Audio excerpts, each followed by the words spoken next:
और नगीना से प्रत्याशी रहे चंद्रशेखर आजाद से हमारे संवाददाता खास बातचीत करें, क्या कुछ कह रहे सुनिए। जो अधूरा काम है वो पूरा करने में मैं जी जान से जुटा रहूंगा जब तक मेरे जीवन में, जब तक मेरे शरीर में सांस है और मेरे शरीर में लहू का आखिरी खतरा बचे रहेगा। चंद्रशेखर जी, आपको क्या लगता है कि इस बार चुनाव में क्या कुछ अहम मुद्दे रहे और खासतौर पे आपके इलाके में क्या कुछ अहम मुद्दे रहे कि लोगों ने आप पर इस बार भरोसा किया है?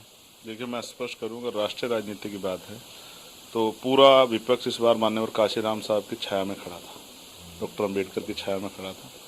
बहुत लंबे समय से जिस बात को इस बार विपक्ष ने दोहराया, समाज के बीच जाके कहा, वो बात माननीय काशीराम साहब 40 साल पहले कहे, मामना रामसु वर्मा जी 50 साल 60 साल पहले कहे, बाबू जगदेव प्रसाद कुशवाहा 100 में 90 शोषित है, 90 भाग हमारा, शोषितों ने ललकारा, धनधरती और राजपाट में 90 भाग हमारा है। ये बात 60 साल पहले जो है बाबू जगदेव प्रसाद कुशवाहा, जन्ना कपूरी ठाकुर कह के गए, बाबू शिवदयाल चौरसिया जी, तमाम जो हमारे ज्योतिबा फूले जी, साहू जी महाराज जी, ये तमाम हमारे महापुरुष कह के गए। अब विपक्ष को समझ में आया कि ये इस देश का असल मुद्दा है। देखिए, असल मुद्दा इस देश में हिस्सेदारी का है। इस देश में जिस दिन देश आज़ाद हुआ, संसाधनों में पूर्ण रूप से बंटवारा नहीं हुआ, वास्तविक बंटवारा, उसकी वजह से देश में असमानता है, गैर बराबरी है। एक आदमी इतना अमीर है, उस पर इतनी दौलत है, उसको जानकारी नहीं है। एक आदमी इतना गरीब है जिस पर रहने के लिए घर भी नहीं है। ये जो असमानता है, इस असमानता खाई बन गई है गरीबों अमीरों के बीच में, और फिर जाति के आधार पर शोषण, धर्म के आधार पर शोषण, ये बंद होना चाहिए। इसलिए मेरे जैसे लोगों की जरूरत है।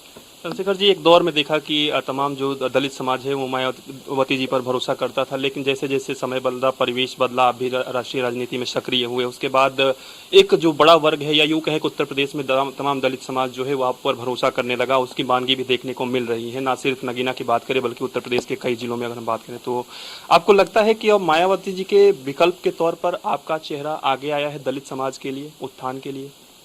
तो आप ये स्पष्ट करना चाहते हैं कि मैं सिर्फ दलित समाज का ही उत्थान कर सकता हूँ? मैं न्यूज़ वन इंडिया का बड़ा सम्मान करता हूँ, लेकिन अगर वो भी जातिवादी उसमें डूबा रहेगा तो मैं क्या करूँ? मुझे दलितों के साथ साथ मुसलमानों ने, पिछड़े वर्ग की सभी जातियों ने, सामान्य जातियों के लोगों ने वोट दिया।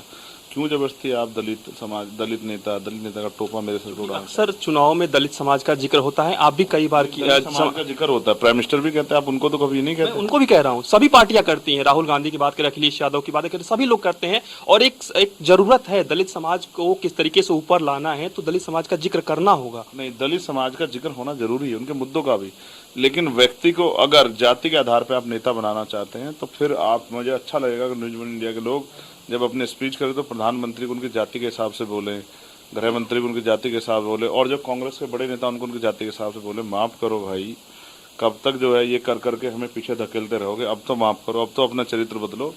बहुजन समाज में हम लोग जन्मे हैं और हम जाति को नहीं मानते हैं, क्योंकि जाति हमारे महापुरुषों ने नहीं बनाई। जाति थोपी गई बांटने के लिए, और जाति के आधार पर पैदा होते आदमी ऊँच हो जाता है, पैदा होते नीच हो जाता है। ये जो व्यवस्था है, मैं इसका कठोर विरोधी। मेरा बस चले तो मैं डायनामाइट लगा के उड़ा दूँ इसको। मैं इंसानों को इंसान समझता हूँ, मैं आपको भी इंसान समझता हूँ। आपकी माँ ने भी उसी प्रक्रिया से आपको जन्म दिया और मेरी माँ ने भी। हमारे माथे पे नहीं लिखा है जाति, लेकिन ये हम पे थोपी गई है। तो ऐसे तो मैं चमार जाति में पैदा हुआ तो मैं सिर्फ क्या चमारों की लड़ाई लड़ूंगा? नहीं, वो तो उस जाति में जन्मा, वो तो मेरा खून है, मैं उनका खून हूँ, वो मैं उनका आशीर्वाद मुझे सदैव मिलता रहा। लेकिन मेरे कंधों पे हमने वैचारिक शक्ति, विचार हमारे पास है। बहुजन समाज में जन्मे सभी महापुरुषों के जो है कर्ज को हमें उतारना है, उस पूरे बहुजन समाज की लड़ाई लड़नी है। और हक वंचित अगर सामान्य जाति के लोग भी होंगे तो उनकी लड़ाई भी लड़ेंगे। लेकिन हम फिर इस राजनीतिक शक्ति इसलिए हासिल करना चाहते हैं क्योंकि किसी ने हमारे बारे में सोचा नहीं।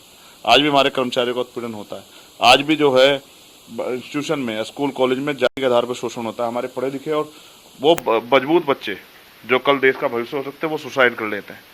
फिर हमारे जो है आरक्षण और संविधान को तमाम, अब तो 10% आर्थिक आधार पर आरक्षण भी लागू हो गया, फिर भी आरक्षण को गाली देके हमें नीचा दिखाने का प्रयास किया। तो ये जो एक षड्यंत्र है, इसको समझना पड़ेगा, इसको, इस षड्यंत्र को खत्म करना पड़ेगा। और ये तब खत्म होगा जब मेरे जैसे सैकड़ों लोग पार्लियामेंट में आएंगे। उसके लिए मैं हूँ कि बहुत सारे लोगों का रास्ता खोलूँ कि वो पार्लियामेंट आए।